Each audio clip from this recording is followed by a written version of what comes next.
a question, katulad na lang nung kanina, no? What if Rex wasn't a violist? What if I wasn't a violist? Talakpakan natin siya. Thank you, sir, for that wonderful intro. Ay, sorry. Thank you, Mark, pala. Masigabong palakpakan para kay Mark, guys.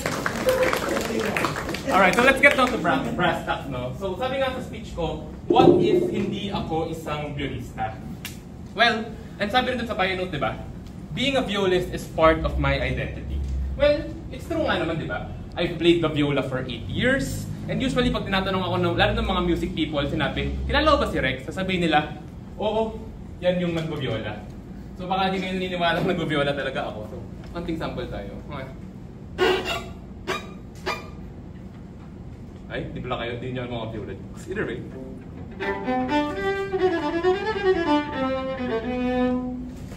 So I played the viola for 8 years. And it's been fun because I love the viola. It has a beautiful sound. And kasama yung viola ko, nakatutog na ako sa CCP, sa Met, and sa concert at the park, no? But then again, despite loving the viola, I despite being a violist. Ayoko mag-viola. Bakit? Well, for one, napilitan lang po ako mag-viola. Kasi noon sa orchestra namin, ay, kailangan natin ng violin. Tapos yung violin ko at the time, naputulan ng E-string. So sabi sa akin, imbis na bigyan ako ng string, binigyan ako ng viola. And so, na-stuck na ako dito.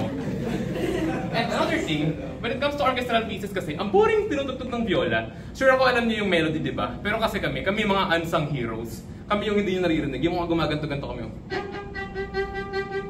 Habang yung mga violin naman, di ba?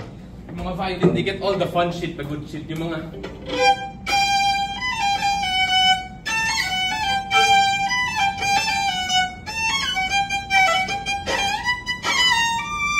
Sumasablay pa ako, sorry kasi ako nag-practice eh. Sir, kasi nilagay ako sa Thursday eh.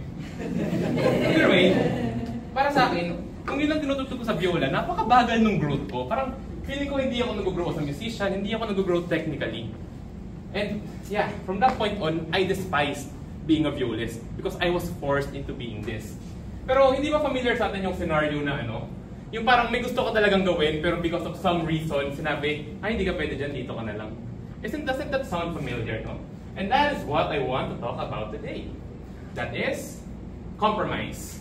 So, maraming definition ng compromise, pero for the purpose of this speech, I'll be using my own definition, and that's how I experience it, no? When given choices between many things or activities, we choose not what we want or is efficient because of some external force. As for me, nag-viola ako kasi walang violin sa orchestra namin. Or sure ako, naranasan na rin ito, no? Siguro nung bata kayo, kasama niyo nanay niyo sa tindahan, meron dalawang laruan, sabi niyo, Mama, gusto ko yung dalawa! Sabi ng mama mo, sorry nak, isa lang mamili ka. Tapos ayun, sad ka na kasi isa lang napili mo kahit gusto mo dalawa. Or di kaya, kasama mga kaibigan mo, pipili kayo saan kakain. Sabi ng isa sa Jollibee, sabi ng isa sa McDo. Siyempre ito sa inyo, magbababa ng price, sabihin, ay sige na nga, sa Jollibee na nga lang. Eh siyempre kung di magbababa ng price, di ba di na kayo nakakain, di ba? Yun yung mga tinatawag natin na compromise. And among the audience, no, may tinanong akong dalawa dito, and grabe yung compromise backstory nila. Isa na dyan yung nagbe-video. Patapat sa kanya yung ano, kay Philip, no? So, shoutout sa'yo. Sabi niya, no, nung SHS siya, gusto niya sana mag-aral sa Mapua. Kaso hindi niya nagawa kasi grabe yung logistics, no? Sabi nga nila, mahal ang mga renta sa Intramuros. And meron pang isa tayong kasama dito, gusto niya sana mag-med, MBB na siya, prepared na siya. She had all the bio books, she was so prepared. Kaso nag-pandemic and she was like, oh shit, kaya ko ba talaga to? And then, wala, she chose to pursue another field, no? They were making compromises. They had things they want, pero di nila nakuha. Pero again, compromise, no? Di na parang lungkot na kailangan natin mag-compromise. We get things na we don't like. But then again, bakit ba nag-e-exist ang compromise? Incomes? Oh wait, sorry, may nakalimutan pala ako, no? Fun fact, kung bakit viola yun nandito, I have to share this sa violist. Yung viola actually, this is an imperfect instrument. It's actually a compromise. Kasi compared to the violin and cello, yung size niya, it's not resonant enough, no? Hindi ganun kaganda yung tunog niya compared sa violin or sa cello. Eh kaso, kinailangan ng instrument na may gantong range and kinailangan ng instrument na making butt ng mga orchestra jokes and will play the shitty, boring parts, yung mga buong tugtog na kaganto ka lang, nakatulog na. Either way, yeah, this thing was made out of compromise, no? So, yeah, if you think compromise, think viola. So again, going back, no? I was about to talk about scarcity. Now, scarcity, for the econ majors out there, kung meron man, I'm not sure, it's basically having unlimited wants, pero konti lang yung resources mo. Doon sa case nung bata na hindi binigyan ng laruan, well, possibly, hindi talaga nila afford yung dalawa, kaya isa na pinili niya. Para doon sa tropa natin na hindi nagpunta sa Mapua, well, yung resources niya, hindi talaga kaya mag-afford ng rent sa Intramuros. Yung isa naman sa MBB, possibly, ay yung sa Magbayo, wala talaga kasi hindi kinaya ng sarili niya, no? May kakulangan. Because there is a lack of resources, nagkakaroon tayo ng tinatawag natin na compromise. So ngayon, paano kung hindi tayo magko-compromise, no? Kasi nagko-compromise tayo kasi we give a fuck about things, di ba? Ayaw nating may ma-offend, ayaw nating ma-offend yung kaibigan natin. Kasi sabi natin, sige, sa Jollibee na lang tayo, sige, sa McDo na lang tayo. Pero what if at this point, I say, I don't give a fuck, I'm gonna pick all the choices and pag gusto ko, kukunin ko. No? Ano yung itsura ng isang society kung saan we do whatever the fuck we want, yung bago mag-speech, tatumbling ka muna kasi wala, lang trip mo lang. So either way, a society we do whatever the fuck we want, that's basically having unlimited freedom, no? Para tayong nasa state of nature. And for those people who took Soksay to there, kilala niyo yung tatlong pag-uusapan ko ngayon. I present to you the social contract thinkers. Tama ba? Wait lang, sorry. Ay shit, mali nga, wait lang. Yan. So we have Thomas Hobbes, John Locke, and Jean-Jacques Rousseau, no? So basically, you have the definition of the state of nature. Ano yung state of nature? It's a lawless form of government. It's a lawless society, no? Walang government. And basically, people did whatever the fuck they want. Pero basically, ang argument lang naman ng lahat, in the state of nature, there's always resources, and nag-aaway-away yung mga tao para sa resources na yon. And eventually, sabi nila, shit, nakakapagod mag-away, gumawa na lang tayo ng government. Pero then again, looking at those people in the state of nature, hindi ba sinasacrifice nila yung freedom na meron sila? They could do whatever they want, pero they say, wag na nga ito, mag-government na lang tayo para safe tayo. They're compromising their freedom for peace, di ba? I think that's very interesting to think about. But either way, what this shows us is that yung society na meron tayo ngayon, it is built on compromise. We have governments, we have our society, kasi nagko-compromise tayo. Pinipili nating maging peaceful sa isa't isa, kaya wala tayong makotsilyo dito at hindi tayo ngayon, no? So yeah. So then again, no? Since compromise is embedded in society, it also holds na araw-araw nagko-compromise tayo. Oh, kaya ang example natin kanina, di ba? Saan mo gusto kumain? Or yung isa pa, di ba? I'm sure lahat tayo ginawa na to. Nag-aaral tayo, pero sabi natin, mag-i-scroll muna ako sa IG. Ibig sabihin, nagka-procrastinate tayo. Procrastination is a compromise. Kasi kung hindi ka magko-compromise, efficient dapat yung trabaho mo, hindi ka magpapahinga, tuloy-tuloy ka lang.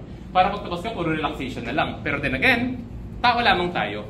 We compromise and we choose to prioritize other things na sa tingin natin mas mahalaga kaysa doon sa logically na mas mahalaga talaga. And yeah, that's the thing about being human, no?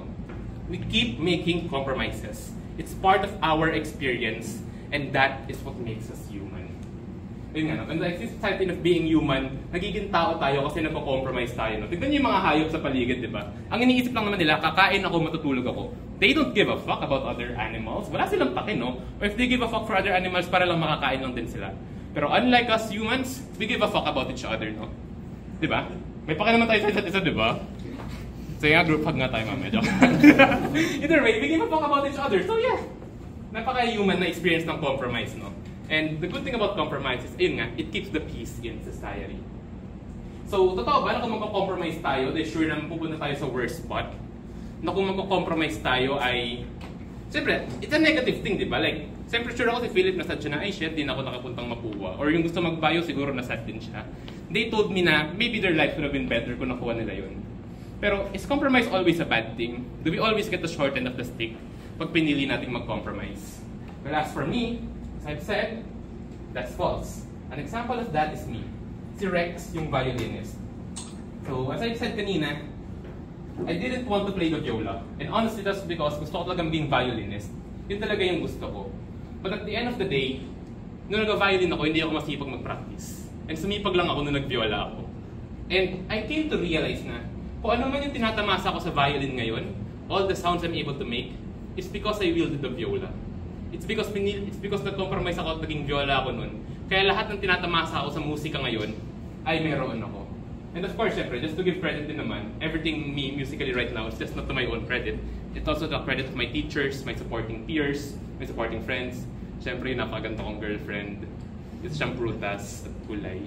And, ano, actually, fun fact, nung nagkakilala kami, she was actually procrastinating on her work. Kumbaga, nagko-compromise siya. And see, di ba, nag-compromise siya and happy naman siya ngayon. Oh, legit happy siya, guys. Fun fact, hanapin niyo sa Freedom Wall yung post na nagtagpo kami. Either way, I'm actually stalling for time right now, no? So bakit ako nag-i-stall for time? Hinihintay ko rin yung buzzer. Bakit ko hinihintay yung buzzer? Secret, malalaman niyo, ma'am. Ilang minutes lang. Yan, sakto. Thank you.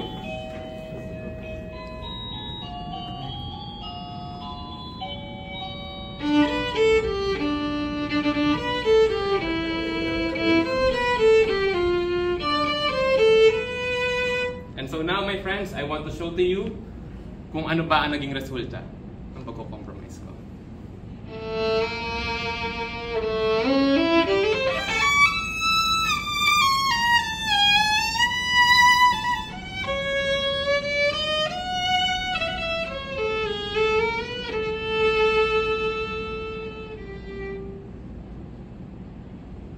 Oh, wait lang kayo. Bit ng 10 years. Papracticein ko pa yun. Ang hirap nun. Tchaikovsky yun eh. Wait lang kayo. Wait yung 10 years, promise, i-invite ko kayo. Pag nag-music ako, tapos may grad work ako, promise. Invited kayo lahat. Tapos pag nakalimutan ko, invite send nyo sa akin yung YouTube video sa link. Para, oh, hindi mo ko in-invite. Sabi mo, invite mo kami. Either way, ay, huling slide ko na pala. Wala pala ako nalagay. That's it for compromise, no? Again, compromise, it's part of our experience. Nangyayari talaga yan dahil tao tayo. Kailangan natin mag-compromise. But at the end of the day, if we compromise, it doesn't always mean na we're gonna get the short end of the stick. It can still lead to good things. Yun lamang, guys, and thank you very much.